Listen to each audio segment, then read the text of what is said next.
Alors que l'arrivée de Malinovski vient d'être officialisée et que sa présentation aura lieu ce jeudi au Vélodrome, l'actualité mercato de l'OM est surtout rythmée par les infos sur la situation de Guendouzi, qui pourrait rapidement faire l'objet d'une offre assez importante et qui pourrait pousser l'OM à revoir ses plans. Au cours de l'épisode, on va aussi revenir sur la folle rumeur d'un retour d'André Ayew, sur l'avenir de Jordan Amavi et sur celui de Wilfried Zaha, qui était cité comme une cible potentielle il y a encore quelques temps. Comme dans chaque actu OM, petite question pour vous, faut-il absolument garder Matteo Guendouzi cet hiver, ou alors faut-il accepter de le vendre si une offre de 30 millions d'euros arrive sur la table? Dans le cas d'un départ, par qui faut-il le remplacer? J'attends vos avis et vos idées en commentaire. On commence tout de suite cette vidéo par un point sur la situation de Jordan Amavi. Son prêt à Retafe est très loin d'être une réussite parce qu'il a joué que 5 matchs au total et son club veut se renforcer à gauche pendant le mercato d'hiver, avec notamment un intérêt très prononcé pour le jeune Valentin Barco de Boca Juniors. Ça va lui fermer encore plus la porte, sachant qu'il n'a pas joué le moindre match depuis début novembre. Un retour à l'OM se précise, avec des négociations qui seraient déjà en cours d'après différents médias espagnols.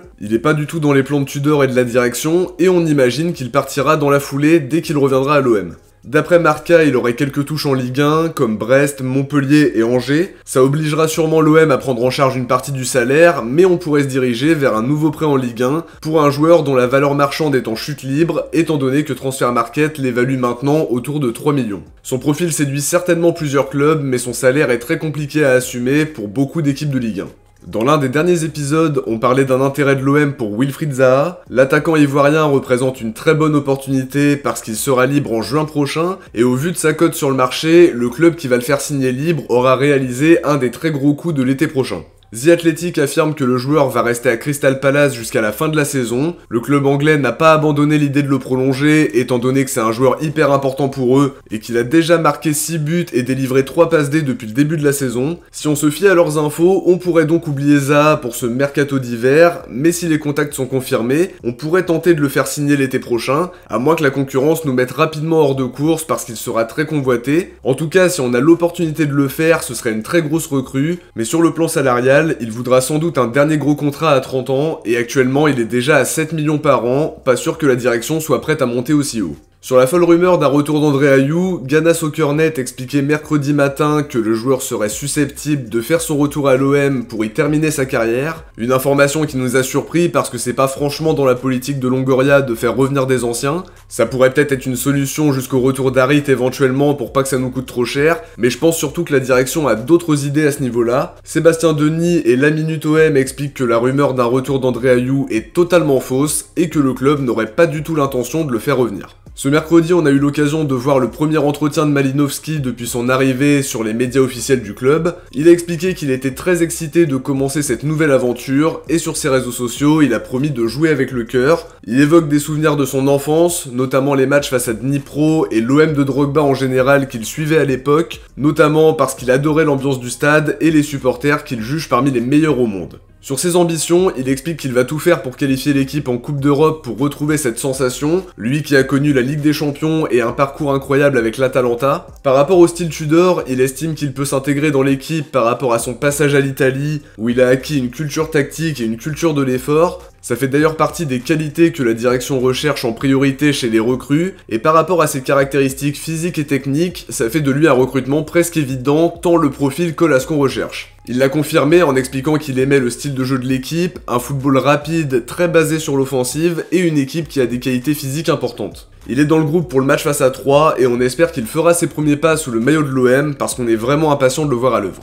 Dans le sens des départs, Foot Mercato fait le point sur la piste Ajax pour Balerdi. Il confirme que l'Ajax est toujours très chaud sur le dossier, il y aurait des contacts avec le club et son entourage qui seraient eux très intéressés par le projet du club néerlandais. Du côté de l'OM, Longoria ne voudrait pas entendre parler d'un départ et compte absolument le conserver cet hiver. Seulement l'Ajax serait apparemment prêt à mettre entre 15 et 20 millions sur la table pour le faire signer, un montant qui fera réfléchir l'OM, sachant qu'il était proche de partir à Bologne l'été dernier, et à mon avis, c'était pas à ce montant-là, ça devait être un peu plus faible quand même. Avec les incertitudes sur Bailly, par contre, c'est pas franchement une bonne idée de s'en séparer, à moins que son successeur soit déjà clairement identifié, et qu'il soit même d'accord pour venir en cas de départ de Balerdi. On passe maintenant à l'info la plus importante de la vidéo, parce qu'on apprend que Guendouzi serait sur le point de faire l'objet d'une offre assez importante. L'équipe parlait récemment de contacts de plus en plus réguliers entre l'entourage de Guendouzi et un club anglais dont le nom n'avait pas filtré à ce moment-là. Fabrice Hawkins de RMC Sport explique ce mercredi que le club en question ce serait Aston Villa. Il serait prêt à formuler une offre de 30 millions d'euros pour convaincre l'OM de lâcher Guendouzi, et il serait apparemment disposé à monter jusqu'à 40 millions bonus inclus. Unai Emery, qui a une très bonne relation avec le joueur depuis Arsenal, tenterait de le convaincre de rejoindre Aston Villa. C'est ce que nous confirme Foot Mercato, qui ajoute qu'Emery aurait déjà contacté Guendouzi pour lui dire qu'il était sa priorité cet hiver. Foot Mercato ajoute qu'Emery aurait déjà tenté de le faire venir à l'époque où il était à Villarreal, pendant que Guendouzi était dans une situation un peu plus compliquée à Arsenal. Une relation qui pourrait donc aboutir sur un départ pas franchement prévu pour Guendouzi à la base, mais évidemment que si une offre comprise entre 30 et 40 millions arrive sur la table, ce sera difficilement refusable, d'autant plus qu'il joue rarement dans une position de relayeur et qu'il est souvent aligné dans un rôle bien plus offensif. Tudor lui préfère généralement le duo Rongier-Verretou, et il y a l'arrivée de Malinowski pour jouer axe droit derrière l'attaquant. Une belle offre, ça peut nous permettre de pérenniser le projet et de montrer qu'on peut aussi faire de belles ventes. C'est un joueur important qui est très impliqué, avec une grosse activité et un impact physique au milieu, mais si une offre importante arrive sur la table, faudra évidemment réfléchir parce qu'il faut savoir vendre au bon moment. On l'a payé 11 millions d'euros, ça nous permettra quoi qu'il en soit de faire une belle plus-value. Ben Jacobs explique que l'OM demanderait 50 millions d'euros pour laisser partir Guendouzi. L'info est un peu surprenante, même si évidemment l'objectif c'est de montrer qu'on lâchera pas Guendouzi si facilement et qu'il faut faire monter les enchères. Je pense que si la direction reçoit des offres autour de 30 ou 35 millions, elles seront largement étudiées, mais en parallèle, faut penser à voir comment sera réinvesti l'argent du transfert. Il faudrait probablement recruter un milieu relayeur aux côtés de Rongier, Verretou et de Gay qui aurait une vocation plus offensive. Personnellement, j'aime beaucoup le profil de Pape Matar Sarr qui n'a pas énormément de temps de jeu à Tottenham, même s'il est entré en jeu sur les 2 derniers matchs en première ligue. Il peut jouer milieu défensif, mais aussi un cran plus haut, donc ça peut être pas mal. Je pense que les Spurs misent sur la durée avec lui, mais s'il y a la possibilité de se le faire prêter avec option d'achat, ça me paraît très intéressant.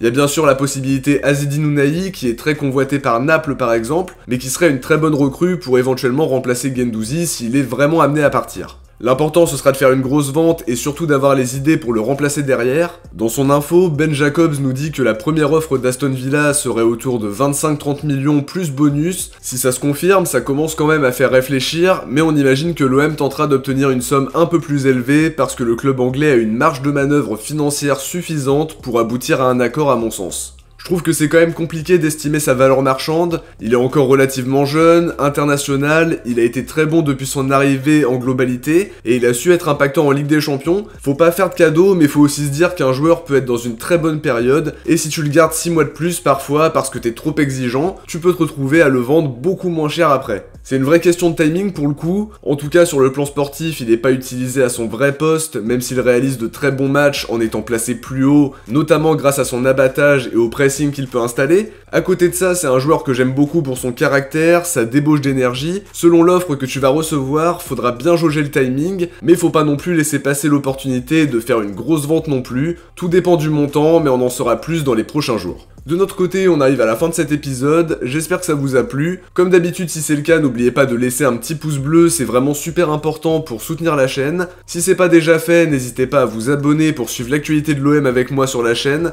On va suivre toutes les évolutions du mercato dans les prochains épisodes d'Actu OM, alors n'hésitez pas à activer la cloche des notifications pour ne rien louper. Si vous avez regardé la vidéo jusqu'à la fin, écrivez Guendouzi dans les commentaires. Je vous dis à très vite pour une prochaine vidéo, et un très bon match à tous, en espérant 3 points très précieux contre 3, ciao, portez-vous bien, et surtout allez l'OM.